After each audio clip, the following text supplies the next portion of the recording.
Truth over fear. Okay, I want to talk about the mind and how the controlling of the mind has had an effect on our current human condition. Human beings are programmable, much like computers. Like a computer, if a human being has had a bad file system format or conditions during a child's formative years, a bad operating system or culture, and bad software programs, or erroneous, rigid, dogmatic beliefs, their output or behavior onto the screen or life's screen will also be bad and will continue to deteriorating conditions on a mass scale. Like a computer, the behavior of a human being will largely depend upon its programming or the quality of the information put into it, which enables it to process and create efficiently. Garbage in and garbage out, or quality in, quality out. Okay, so the mind is a tool and it has a very specific job to do. Your mind is supposed to see the similarities and differences between things. When it's working right, isn't that how it goes? Well, if here's a blue chair and here's a green chair, they're similar but different. Which one do I want to sit in? I like blue. Boom. That's the mind. And that's the mind when it's doing things. So the deal is, and this is something that you've never been taught in school. There is not one psychological professor anywhere who will talk about this. This is not, it's not a hidden piece of information. It's just not disseminated. Your mind works with mental pictures. Pictures. I mean, if you think about your refrigerator at home and think about what's on the inside of the door. Can you see that? Can you picture that?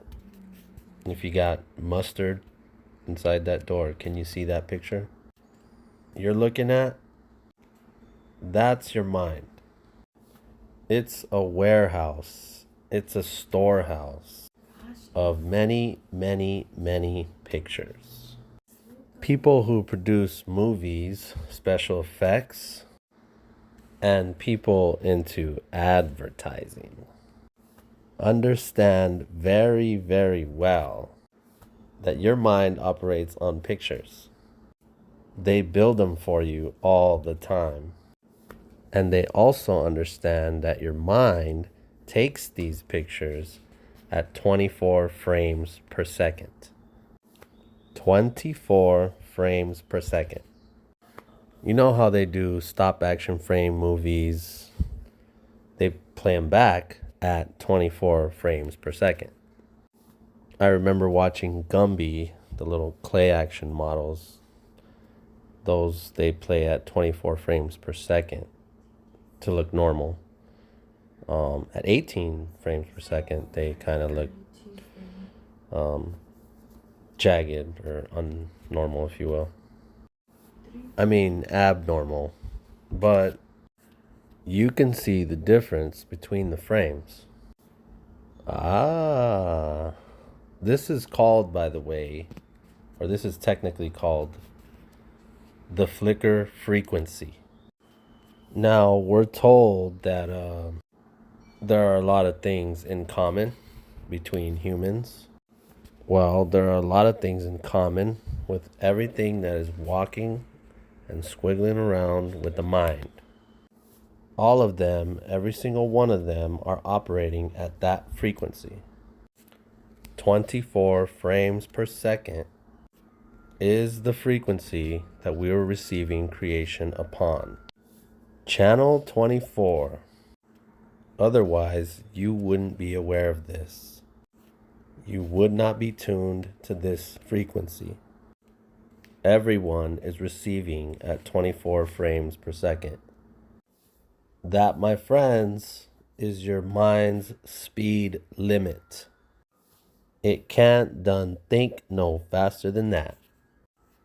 You cannot recognize the difference between two things any faster than 24 times per second. If I had a strobe light, I could demonstrate it to you. And I will later for other people once I get one. But if we have a strobe pulsing every second, maybe going 1.5 flashes per second or something, you can see that the similarities and the differences, that's the job of the mind, is to see the similarities and differences. Now, let's take it up to 15 per second. It'll look weird or not steady.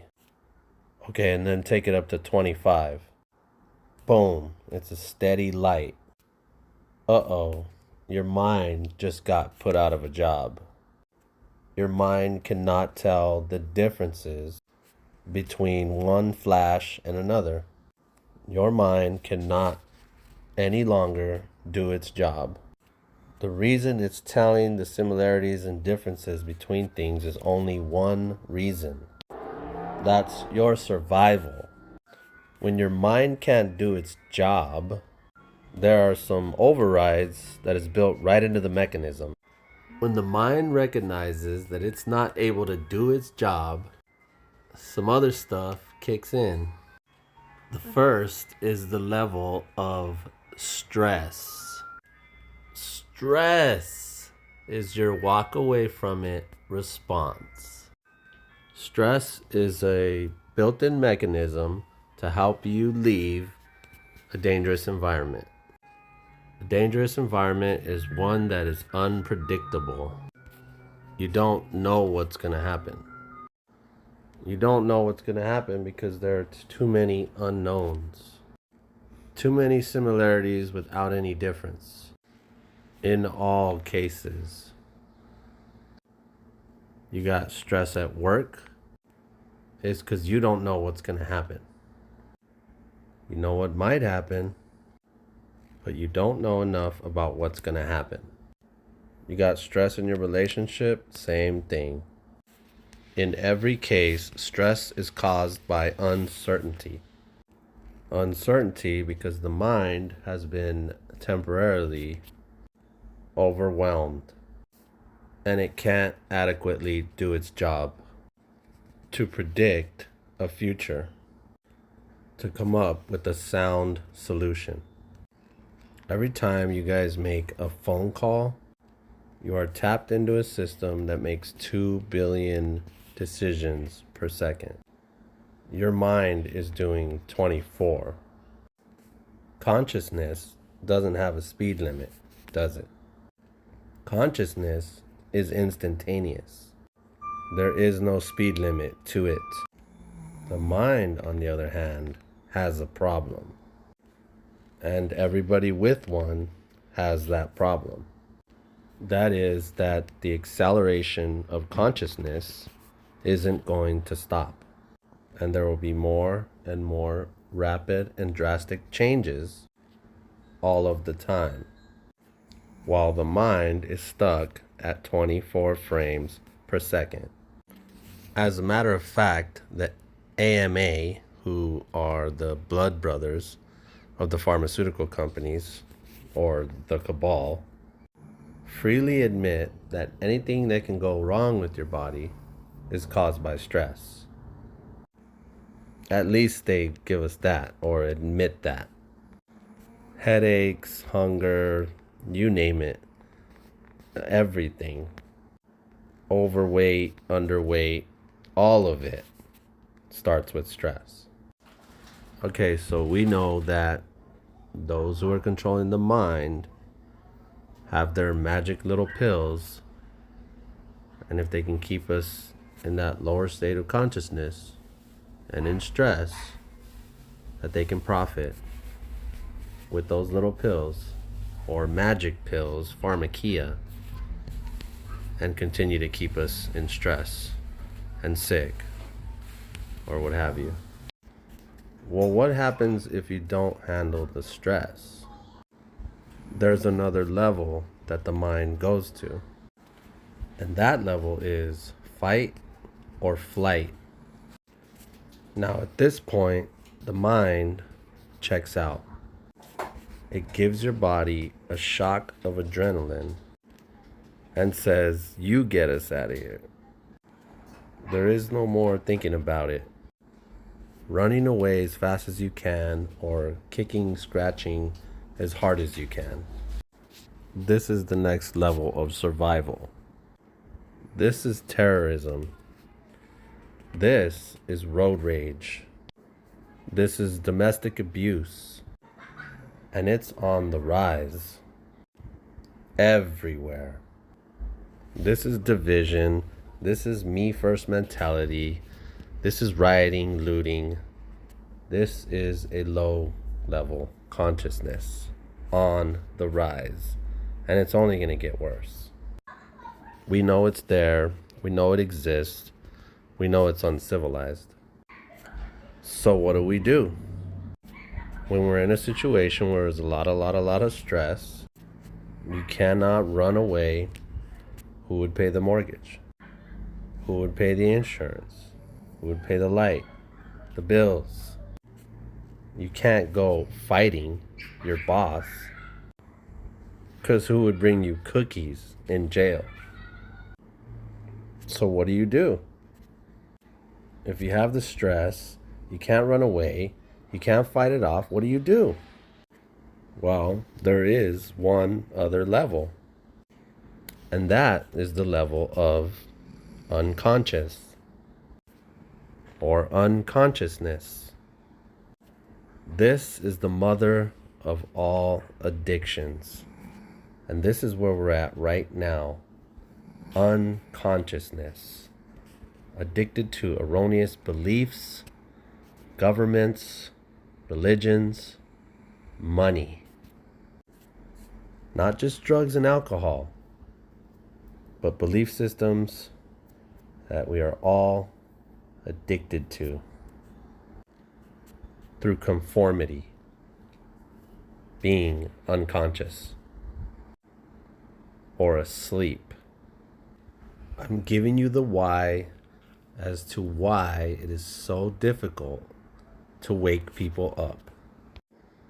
TV watchers, workaholics, shopaholics, politics, government, religion, all that is what people are addicted to. And there's many more, but you guys catch my drift. Habitual prisoners of the mind. What are they all endeavoring to do? No matter what the addiction is all a choice of your preferred method to stay unconscious. It's all unconsciousness. Some people use religion, like I said before. The majority uses religion or fashion, but there's lots of different ways to stay unconscious. Basically, they are a denial. It's a denial. Unconsciousness is the mother of addictions and the father of suicides, whether those suicides occur fast or slow. Suicide being rather a more permanent denial. So here we have it. This is what's happening to the mind. And indeed, every single person is going completely out of their minds. And if we can't get out of this, and we can't be conscious and come together, it's only going to get worse. Extremely, extremely worse. Please just understand this is going on from our masters. Knowledge is power. Now you have some. Use it. Take action. Don't just stand back and watch it happen. Do something about it. Action is creating the reality. If we can get out of that unconsciousness and become conscious in our consciousness, become aware, then you can start hearing your intuition and listening to your intuition. Intuition, I believe everybody's experienced before, right? Where you just know what the right thing is to do. Those moments when time seems to slow down, those being probably the most dramatic that we've experienced, but we've all experienced it. But following your intuition, you didn't have to think about what to do. You just knew what was right. You just knew what to do in that moment because you were aware and awake. You didn't have 20/4 of a second to think about it. You didn't have time to move your arm out of the way or stop, drop, and roll or all these things that you've learned to do. You just did it because you knew what to do in that moment. That's your intuition. That's what you can't hear or can't listen to or be aware of if you're unconscious. There is this flow of creation, that sequential moment to moment to moment perception of flow of creation. Now, the source of that flow, whatever it might be, and I'm not saying I know what it is. We're not there yet. None of us are there yet. We're sort of like 3-year-olds. We know something's on top, way up top in mother's kitchen. We know something's up there. We're just not developed enough to see what it is. We just know something's there. And there is a source point, and from that source point flows all of creation. And even ancient indigenous people actually measured or created a meter to accurately measure that flow. Now, the flow is the source of all that can be known. Your intuition is your own personal knowing. It's really your own personal power. And again, the powers that shouldn't be keep us in a state where we cannot discover that power. And we all know the law of supply and demand. Okay? The less power that's spread around, the more valuable it is. Way, way back, the shamans figured out we can't have too many shamans in the tribe. But when the Catholics came along, they really got down to business. And this word, intuition, became a death sentence. During the 14th century, there was maybe 4 million women burned, hung, racked, stabbed, drowned for having uttered anything about intuition. If anyone knew anything without a plausible physical explanation on how they came to know it, they were a witch and they were put to death. Unfortunately, on rumor, often, out of jealousy, often. It was perpetrated until the men finally figured out that they were only going to have boyfriends if the church didn't stop. That's the truth. Well, the Catholics went and got boyfriends. The priests, the dark occultist priest class. That's why they have pedophilia with young boys and boyfriends, which is insane. So when we moved out of the forests and into the industries, intuition was the last thing that we were to bring with us. That's why there's less men intuitive than women. Men still have every bit of their intuition, but are driven away by a force field. There's a lot of other people that you'll try and talk to about this information, and they will deny and refuse to listen. And that is their own intuition kicking in. They know what you're going to talk about, and they're not supposed to know. It's not part of their reason for living. But the people at the very, very, very top are always using their intuition or somebody else's all the time. But it is prohibited for the blind masses.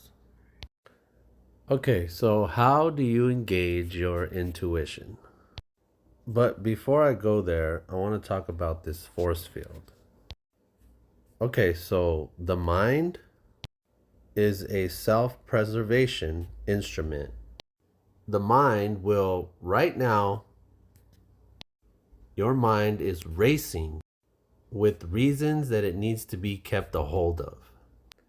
Well, how will I remember all my phone numbers? I wouldn't even know how to get to work. I wouldn't remember anybody's name. How could I pick up excuses if I didn't have a mind? Isn't it? This thing wants to survive more than it wants you to survive. Honestly. But it is a tool. More like a pet. More like a pet monkey. More like a pet Tyrannosaurus Rex that is bitten into your neck. The thing is firmly attached, but it's way outclassed by consciousness. And it knows it. So it doesn't want to get anywhere near this. And that's actually been my problem for the past several years. I'm right up against that.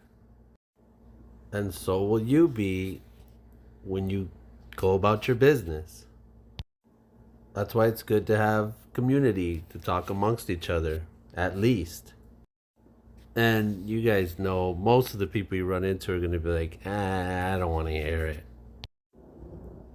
Okay, so how do you actively, on purpose, engage your intuition? Where it stays and you can actually use it every day, all the time. So far, we've had little flashes, right? That you either paid attention to or didn't. And later you realize, man, I should have listened. But people have intuition all the time, or they'd be all dead. Everyone. I mean, just think about the number of times, or think about this. You're in traffic and everybody's going 60, 70 miles per hour. Different lanes of traffic. And you just decide that you're going to change lanes. No good reason. Just more open over there or more space over there. And then immediately after you did that, somebody hits the brakes and then everybody comes skidding or, accidents almost caused. And you drive by unscathed or untouched. Just like, whoa, what happened? That was your intuition. Own it. Okay. Or more and more likely, you're here and what you've been experiencing is the phone ringing and you go, oh, a call. Hello? Oh, I knew it was you, Tom. Right? More and more and more of you are experiencing that. This is that evolution of consciousness. We're evolving more and more abilities with this consciousness. And what is happening, this is coming together slowly, but it's starting to happen more frequently. The more people we can expose to this information, the more people we have to participate in the whole collective consciousness. So being conscious and aware gives you the ability to understand this. And that's all we can really do is understand this. And then also take action. And informing others that they can interact with these energies as well. And what we can do with all this information is own it, and share it. Know thyself, know the why, and amend it and distribute it. So remember, the flow of creation is the source of all knowing, including your own intuition. And there is one major rule in the universe. What you pay attention to, you become conscious of. Period. So what you do not pay attention to, you cannot be conscious of. And if you're not conscious of truth, then you are not paying attention.